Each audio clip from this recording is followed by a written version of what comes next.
बहुत बड़े महापुरुष के वचन हैं, बहुत ध्यान से सुनो, पकड़ो। तुम्हें किसी के आगे घिघियाने की जरूरत नहीं, भगवान का स्मरण करने की जरूरत है, भगवान का ध्यान करने की जरूरत है। जैसे जैसे कोई भगवान का ध्यान करता है तो भगवान के सब सद्गुण उसमें आने लगते हैं। चाहे वो सगुण साक्षात्कार करना चाहे या निर्गुण साक्षात्कार, उसमें योग्यता आ जाती है। म्याणे विठ्ठल ब्रह्मो नवे त्वाचे बोलो नाई कावे। महाराष्ट्र भाषा में कहते हैं मेरे तो सर्वस्व ब्रह्म विठ्ठल भगवान है, तुकाराम जी कह रहे हैं। अब मुझे किसी की बात सुनने की जरूरत नहीं है कि ब्रह्म कौन है, मेरे तो विठ्ठल ब्रह्म है जो वाणी से अगम्य है। मैं उसकी स्तुति क्या करूं? वेद भी जिसकी नेति नेति कह के चर्चा करते हैं, मैं उसकी क्या चर्चा कर पाऊं? पर मेरी वाणी को नशा हो गया है उनकी चर्चा करने का। आहा, मेरी वाणी को नशा हो गया, बिना उनकी चर्चा किए, बिना कीर्तन किए, बिना गुण गाए हमें चैन नहीं पड़ सकता। कोई ना हो तो ठाकुर जी को श्रोता बना के सुनाने लगो, ऐसा नशा होना चाहिए। सुनो, अपनी चर्चा आप ही सुनो, ठाकुर जी के सामने बैठ जाए और वाणी लेकर उन्हीं की चर्चा उन्हीं को सुनावे। संसारिक आदमी कर्मेंद्रियों से प्रेरित होकर कर्म करता है, वासना से प्रेरित होकर नाना प्रकार के सुख दुख भोगता है। पर हम कायिक, वाचिक, मानसिक केवल अपने विठ्ठल के लिए कर्म करते हैं। ये बात समझो। संसारिक आदमी कर्मेंद्रियां भाग रही भोगों की तरफ, कर्म करता है, पाप या पुण्य, सुख या दुख भोगता है। लेकिन भक्त कायिक, वाचिक, मानसिक अपने प्रभु को सामने रख करके चेष्टा करता है और उसका कोई ठौर ठिकाना प्रभु के सिवा कोई है नहीं। और प्रभु आनंद सिंधु है, वो हर समय आनंद में मस्त रहता है। कहीं किसी और का प्रयोजन नहीं रह गया है। तुकाराम जी के सब जगह विठ्ठल तू मुझे दिखाई दे रहा है। तन, वाणी, मन ये सब तेरे चरणों में अर्पित हो चुके हैं। भगवान, अब मेरा कुछ नहीं बचा, केवल आप ही मेरे बचे हो। ये हम लोगों के लिए आदर्श वचन है। हमें ऐसा होना है, प्रभु के सिवा हमारा कोई नहीं। अभ्यास बल में बहुत बड़ी ताकत है। अभ्यास बल हो जाए तो व्याघ्र और सर्प को भी अधीन किया जा सकता है। व्याघ्र, बाघ को और सर्प को अभ्यास बल। देखो, जो बचपन से अभ्यास करवा लिए सिंहादि का, तो ऐसे बछड़े की तरह हाथ फेरते हैं, साथ खेलते हैं, कोई फर्क। सांप पकड़ने वाले जो सर्प मित्र होते हैं, इतना बड़ा अभ्यास कि बड़े से बड़े विषैले सांप को 5 मिनट में अपने वश में करके, व्याघ्र और सर्प को अपने वश में किया जा सकता है। अभ्यास से विष को पचा लिया जाता है। जब उड़िया बाबा ने सुना कि एक महात्मा 10 ग्राम संख्या जहर रोज खाते हैं, तो उनका इसमें तो 10 आदमी मर जाए, ऐसा हो ही नहीं सकता। तो उन्होंने कहा महात्मा है तो उनका पता बताइए, मैं जाऊंगा। उड़िया बाबा वहां गए, महात्मा से कहा आप 10 ग्राम संख्या जहर रोज खाते हैं? उनका हाँ। बोले मैं देखना चाहता हूं, क्योंकि विश्वास नहीं होता, 10 ग्राम में तो 10 लोग मर जाएंगे। शाम के 4 बजे उन्होंने डाला सिलबट्टा में 10 ग्राम तौल करके जहर, संख्या जहर, जैसे धतूरा होता है ऐसे संख्या, उसे पीसा और पीस करके पूरा धोकर खप्पर में डाला और बस पी गए। महात्मा आए तो आश्चर्य की बात है। बोले तो रोज हम पीते हैं। तो बोले 10 ग्राम कैसे? तो बोले अभ्यास। पहले दिन एक बीज लिया था, ऐसे घस के चाटा, नशाया, कई दिन उसी बीज को घसकर चाटते रहे, फिर एक बीज, फिर धीरे धीरे आज 10 ग्राम पचा लिया। तुकाराम जी कह रहे हैं अभ्यास का बल करे तो व्याघ्र और सर्प को वश में कर ले। तो मन को वश में नहीं किया जा सकता, इंद्रियों को वश में नहीं किया जा सकता, अभ्यास से किया जा सकता है। अभ्यास योग युक्त ने चेतसा नान्यगामिना। अभ्यास से हम विष को पचा सकते हैं। अगर हम रोज भगवत कृपा से अपमान को पचाना सीख जाएं तो बड़े से बड़े अपमान को भी, निंदा को भी मुस्कुराते हुए सह सकते हैं। अभ्यास से वेदों का अर्थ समझ लिया जाता है। वेद पाठ का अभ्यास करो, धीरे धीरे वेद अर्थ समझा। इसलिए कुछ दुष्कर नहीं है, तुम अभ्यास में आओ। मेरा भजन में मन नहीं लगता, अभ्यास करो। अभ्यास में तुम जितना आगे बढ़ोगे उतने ही उच्च अवस्था को प्राप्त हो जाओगे। अभ्यास में बहुत बड़ी दम है। अभ्यास, एक एक कदम बढ़ाते चले जाओ। अभ्यास, एक एक इंद्रियों पर विजय प्राप्त करते चले जाओ। अभ्यास असाध्य को भी साध्य कर दे। इसका कारण तुका कहता है कि अभ्यास भजन का कर लो तो आप सिद्ध हो जाओगे। अभ्यास से सब कुछ हो जाता है।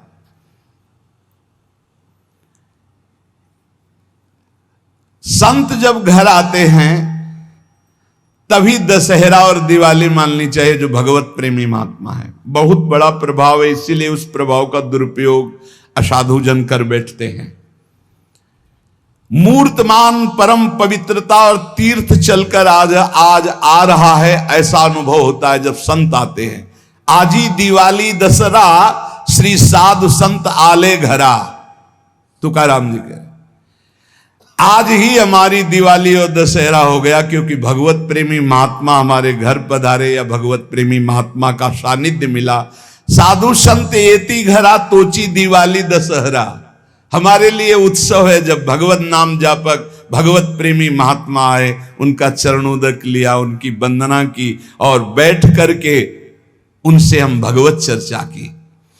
ऐसे जो भक्तजन हैं उनके संग का परिणाम क्या होता है कि भगवत साक्षात्कार के लिए छटपटाहट पैदा हो जाती है। जैसे जल से मछली को निकालो तो विकल होकर तड़पने लगती है। जीवना वेगली मासूली तुका तैसा तलमली। जैसे जीवन के लिए मछली जल के लिए तड़पने लगती है, बाहर हटा दो, ऐसे सत्संगी का जीवन तड़पने लगता है भगवान की प्राप्ति के लिए। तभी माना जाएगा सत्संग हुआ है। सत्संग का ये फल है। बड़े भाग पाइप सत्संगा, बिना प्रयास होई भवभंगा। संत आधि देवा मग। अगर एक तरफ बड़े बड़े देवता खड़े हो, एक तरफ संत खड़े हो, तो पहले आराधना किसकी करनी चाहिए? तो बोले देव सरावे परते संत पूजावे आरते। पहले संत सेवा, बाद में देव पूजा। जैसे लब्ध्वा जन्म मर प्रार्थ्यम मानुष्यम, ये मनुष्य जन्म जो प्राप्त हुआ है इसकी सार्थकता भगवत प्राप्ति है। ये देव आराधन से नहीं होगी, ये संत आराधन से होगी, जो भगवत प्रेमी महात्मा है। नरदेह का ऐसा ऊंचा स्थान है कि इससे ब्रह्म सायुज्य प्राप्त कर सकते हो, जो अत्यंत कठिन है। नरदेह की स्तुति बड़े बड़े देवता करते हैं, इसलिए तुम्हें वही नरदेह प्राप्त हो गया है। तुकाराम जी कह रहे हैं तुम सच्चिदानंद पदवी को प्राप्त करने के लिए सच्चिदानंद में डूबे हुए किसी संत महात्मा के मिलन की आकांक्षा करो। भगवान से प्रार्थना करो कि मुझे अपने प्रेमी संत का सानिध्य दे दो। उनकी कृपा दृष्टि से आपका मार्ग खुल जाएगा सायुज्य मोक्ष का। इस लोक को देखो, लोगों की क्या दुर्दशा है। देह मिलने पर भी क्या धन्य हो रहे हैं क्या? नहीं। तो जो विट्ठल के दास हुए वही धन्य हुए। जो विट्ठल विट्ठल ऐसे कहते आयु व्यतीत कर रहे हैं, वही सच्चिदानंद पदवी को प्राप्त होते हैं। तुका कहता है मानव जीवन में तू भजन कर ले, बिना भजन के कुछ सार्थक नहीं जीवन। देखो ना भगवान कितना प्यार करते हैं। रीछ बानर कौन सी पवित्रता धारण करते हैं, लेकिन भगवान वृक्ष के नीचे बैठे और ऊपर डाल पे। प्रभु तरुतर कप डार पर ते किए आप समान। ग्वाल बाल अपने मुख की छाछ भगवान के मुख में डाल रहे सखा मंडली। देखो ना प्रेम हमारे विठ्ठल का, तुकाराम जी कह रहे। गोलियांची ताकि पिरे कोड़ पोरे चांगली, ग्वालों के मुख की छाछ पी रहे, तभी तो ब्रह्मा जी को मोह हो गया। ये भगवत प्राप्ति कोई कठिन नहीं, बस चौपड़ का खेल समझ लो। चूक गए तो गोटी मारी जाएगी, गोटी मारना भवबंधन में फंस जाना, गोटी निकाल ले गए जीवन मुक्त हो गए। चौपड़ का खेल। सारी जी मरी झूठी बाती सारी, बद्ध मुक्त वारी बातकारी। कोई जीवन मुक्त होना कठिन नहीं है। लूडो का खेल, चूक गए तुम्हारी गोटी मार दी गई, और सावधानी से अपने अंक को गिनकर गोटी को बचाते हुए निकल गए, जीत गए, जीवन मुक्त हो गए। नहीं गोटी मार दी जाएगी, खेल है एक ये। सारी वही गोटी, सारी मारी गई, सब झूठा हो गया, खेल बेकार हो गया, हार गए। और सारी मारी नहीं गई, निकल गए तुम तो मुक्त हो गए। खेल रखा है भगवान ने। तुकाराम जी से पूछा गया, क्या गृहस्थाश्रम में जैसे विरक्त को भगवान मिल जाते हैं ऐसे मिल जाएंगे? तो उन्होंने कहा, पागल बनने की जरूरत नहीं है। ये बात दिमाग में बैठालने की जरूरत नहीं कि बन बन भागने से ही भगवान मिलते हैं। अपने लोगों के भाग्य में ये मार्ग लिखा था, पर हम आज भी अनुभव करके ही कहते हैं। जो आज दुर्दशा देख रहे हैं, उस दुर्दशा से हम कह रहे हैं कि घर में रहकर धर्म पूर्वक आचरण करते हुए भजन करने से बहुत लाभ मिलेगा। विरक्त मार्ग बहुत ही मतलब आग पे चलने का मार्ग है, खिलवाड़ नहीं है। आप ये समझ लो, खिलवाड़ नहीं।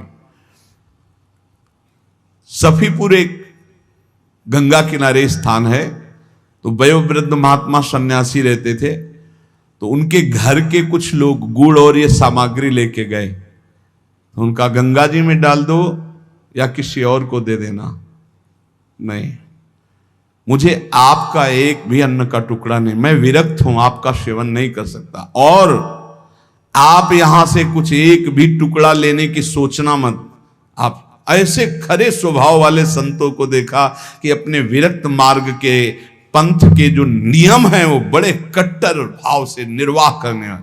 आज समझे में नहीं आता, हमसे चूक हो जाती है।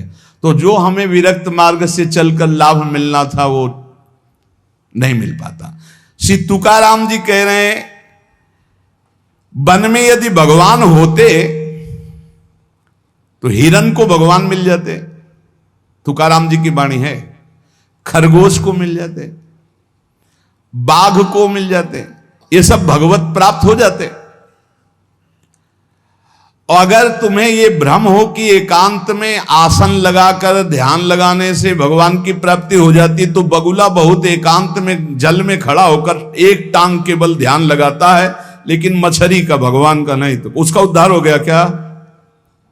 ये तुकाराम जी की बात है। अगर तुम्हें ऐसा भ्रम हो गया हो कि कोई एकांत गुफा हो, घुस जाऊं बस वहां भगवत प्राप्ति हो जाएगी, तो चूहा और सांप रात दिन बिल में रहते, इनको भगवान की प्राप्ति हो गई क्या? तुकाराम जी से जब प्रश्न किया गया कि क्या गृहस्थाश्रम में भगवान की प्राप्ति ऐसे हो जाएगी जो विरक्तों की हो जाएगी, बहुत ध्यान से सुनिए। सिद्ध संत है, वो कह रहे हैं कि पागल मत बनो, भगवान की प्राप्ति भगवान के भजन करने से होती, वो गृहस्थी में भी हो जाएगी। अगर तुमको लगता है कि वन में रहने से भगवान मिल जाते हैं, तो हिरण को मिल जाते, खरगोश को मिल जाते, बाघ को मिल जाते, सब ब्रह्म प्राप्त हो जाते।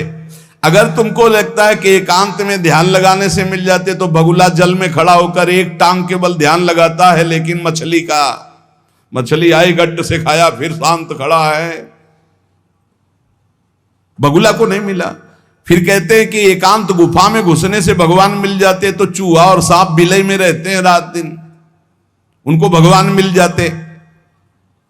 तो इसलिए हम तुमसे कह रहे हैं कि ये ची चपड़ की बातें छोड़ो। तुकाराम जी कह रहे हैं, घर में विठ्ठल का मंदिर बना, घर को ही विठ्ठल का मंदिर बना, ठाकुर विराजमान करो, आप सेवक हो जाओ, बढ़िया भोग लगा के पाओ, नाम कीर्तन करो, कथा वार्ता करो, अपने कर्म को भगवान को अर्पित कर दो, भगवान की प्राप्ति हो जाएगी।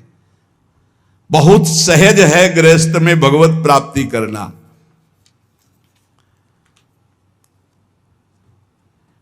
हम तुमसे पूछते हैं, जो लोग सोचते हैं अन्न नहीं खाएंगे तो भगवान की प्राप्ति हो जाएगी, तो कितने ऐसे जीव हैं हमारी प्रकृति में। तुकाराम जी कह रहे हैं ये बड़े महापुरुष हैं, किसी के कहो सांप खातान करे क्या धान बकभी, कपट भरा भीतर भरा उदर मल से, करे चूहा भी एकांत गदहा भी भभूत रमावे, तुका जल नक्रालय काग ही नहाए कहो तो। क्या अन्न न खाने से भगवान मिल जाएंगे? अगर हां तो बहुत से पक्षी ऐसे हैं जो केवल फलाहार रहते हैं, बहुत से ऐसे हैं जो घास चर के रहते हैं, ना वो अन्न खाते हैं ना कुछ और। कुछ है फलाहार, कुछ है तृण चरते हैं, कुछ है पानी पी के केवल रहते हैं भैया, केवल पानी से। इन सबको भगवत साक्षात्कार हो जाता है क्या? केवल पानी से रह रहे तो भगवत साक्षात्कार हो जाएगा, केवल फलाहार रहे तो उनको भगवत साक्षात्कार हो जाएगा। तुकाराम जी कहते हैं कितने हैं वायु भक्षण करते हैं, केवल वायु पी करके जीते हैं, भीतर कपट भरा है, बाहर ये सब छोड़ रहे हो, कुछ लाभ नहीं मिलना है। चूहा बिल में एकांत में रहता है, भगवत प्राप्ति हो गई। गदहा खूब धूल में ऐसे लौटता, धूल लगाने से तो क्या उसे भगवत प्राप्ति हो गई, महापुरुष है। जल में घड़ियाल रहता है, भगवत प्राप्ति हो गई। कौआ भी जाके गंगा स्नान करता है, जल स्नान, भगवत प्राप्ति हो गई। भैया जब तक भजन नहीं तब तक भगवत प्राप्ति नहीं, बाहरी क्रियाओं से। तुकाराम जी कह रहे हैं तुम्हारे हृदय में बुराई भरी हुई है और बाहर से साधु का वेश बनाए हो तो तुम्हें भगवत प्राप्ति हो जाएगी। अरे चाहे वायु भक्षण करो, चाहे तुम ध्यान का नाटक करो, चाहे एकांतवास करो, चाहे भस्म लेपन करो, चाहे जल में खड़े हो जाओ, चाहे जितना अनुष्ठान करो, जब तक भजन नहीं करोगे भगवान का तुम्हारी बुद्धि निर्मल होने वाली नहीं, बाहरी क्रियाओं से कोई लाभ नहीं। तुकाराम जी कह रहे हैं भक्ति मुक्ति दिलाने वाली है समस्त भव बंधनों से। रात दिन अपने प्रभु का नाम जप कर रहे, चिंतन कर रहे। एक गृहस्थ आए थे, बहुत अच्छी स्थिति, नेत्रों में नेत्र मिला के जब बात किया तो बड़ा संतोष। जब जाने लगे तो कहा 1 मिनट रुको, इसे मुख पे बड़ाई नहीं करनी चाहिए, पर आप सावधान रहना, बहुत अच्छी स्थिति, संभाल के निकल जाओ। बस उन नेत्रों से ऐसे किया, चुपचाप गंभीर मुद्रा, प्रश्न बहुत जोर का, और स्मरण में बिल्कुल तन्मयता, एक एक चेष्टा उनकी बता रही थी। बहुत बढ़िया, बाजी मार ले जाओगे, कोई तुम्हें प्रणाम नहीं करेगा, कोई दान पुण्य नहीं, कोई नमस्कार नहीं, बहुत जल्दी निकल। विरक्त भाव में रात दिन भगवान के भजन में व्यतीत करो, तभी बात बनेगी। केवल इन सब बाहरी बातों का देखो इसीलिए खंडन किया तुकाराम जी ने। जो विरक्त अपनी देह को घृणित समझकर त्याग देता है, देह के राग का, बलमूत्र का भान क्या इसमें, वो महासुख को प्राप्त होता है। इससे ज्यादा प्यार करने की जरूरत नहीं है। जो इस देह से ज्यादा प्यार करते हैं वो सीधे नरक का रास्ता तय कर लेते हैं। बहुत संभल के चलने की जरूरत है। इस देह के राग को मिटाने के लिए ही तो भगवत मार्ग में चले, चाहे गृहस्थ हो चाहे विरक्त। तुम अपना स्वभाव बनाओ आत्म कल्याण के लिए। शरीर को ज्यादा सुख दोगे, ज्यादा सुख भोगोगे तो नरक का रास्ता पुष्ट कर देगा। और शरीर का त्याग भी नहीं करना है कि मतलब, क्योंकि शरीर के बिना भजन नहीं होगा, शरीर के बिना साधना नहीं होगी। तो उचित खिलाओ पिलाओ, उचित विश्राम और खूब भजन और सतमार्ग की चेष्टाओं की। इसको इतना भजन कराओ कि इसका भाव ही नष्ट हो जाए कि मैं शरीर हूं। तुकाराम जी कहते इसमें संदेह नहीं, वैराग्य की बातें करने से वैरागी नहीं हो जाता। जब सुंदर सुंदर भोग, सुंदर सुंदर रूपवान भोग शरीर के सामने उपस्थित और भोगने की इच्छा ना हो, उसका नाम वैराग्य है। बातें करने वाले वैराग्य की तो करते रहते हो, जब सामने प्रश्न आता है तो उत्तर नहीं दे पाते, अर्थात भोग आता है तो उन्हीं में लिप्त हो जाते हैं, उन्हें वैरागी नहीं कहते। इसीलिए हम कह रहे हैं कि अपने मुख से नाम नाम नाम, निरंतर नाम जप करो। यदि मुख नहीं नाम जप रहा तो ये जिह्वा टुकड़ा है मांस का, और मुख जो है मांस का एक कुंड मात्र है। नाम जप करो, सदगुरु प्रदत्त नाम जप करो। तुका कह रहा है सदगुरु की महिमा। सदगुरु कोई मनुष्य नहीं है। चितनासी न लगे बेल काही, तया न लगे मूल, वाचे सदा सर्वकाल राम कृष्ण हरि गोविंद। गुरुदेव ने जो नाम दिया है वो कोई मनुष्य नहीं, वो साक्षात राम कृष्ण हरि ही है। बंदो गुरुपद कंज कृपा सिंधु नर रूप हरि। उन्होंने चिंतन के लिए तुम्हें जो दिया है, सारा समय उस चिंतन में लगा दो। अमूल्य है तुम्हारा जीवन। हर समय राम कृष्ण हरि गोविंद नाम जिह्वा पर बना रहे। चिंतन नासी न लगे बेल, सर्वकाल करावे। चिंतन के लिए कोई समय नहीं है ऐसा कि हम नहा धो के फिर चिंतन करेंगे। अगर शौचालय में ही मृत्यु हो गई तो हर समय नाम जप, हर समय नाम जप। सदा राम कृष्ण हरि गोविंद का चिंतन करो। एक सत्य सार यही है, ना फलाहार रहने से, ना जल पीने से, ना वायु भक्षण से, ना इन सब बाहरी बातों से भगवत प्राप्ति नहीं होती। भगवत प्राप्ति होती सदैव भगवत चिंतन करने से, नाम चिंतन करने से। भगवान नाम कीर्तन भगवान की प्रसन्नता के लिए, भगवत कथा भगवत प्रसन्नता के लिए। तुकाराम जी कहते हैं गीता है, श्रीमद् भागवत है, ये भगवान की प्राप्ति के लिए चर्चा हो रही है। जो भगवत प्रसाद रूप मिल जाता है उससे जीवन यापन का। जब तक जीवन है हमें हर समय भगवान नाम जप, भगवत कथा, भगवत भक्तों का संग, यही करना है। प्रभु के नाम की महिमा प्रभु ही समझ सकते हैं, दूसरा कोई नहीं समझ सकता। या प्रभु समझा दे पुरुषोत्तम तो समझ पावे। कर्म के फेर में पड़ा हुआ जीव अगर अट्टहास करके नाम पुकारने लगे तो कर्म बंधन नष्ट हो जाए। राधा राधा राधा जोर से चीख चीख कर, तो बोले कर्म बंधन विध्वंस होते हैं। जितने के कानों में नाम पड़ेगा सबका मंगल होता चला जाएगा। तुकाराम जी कहते जो मैं कह रहा हूं उसे सुनो। मैंने इसलिए कहा कि आप नाम को और कथा को बेचो मत, क्योंकि ये रहस्य की बात है।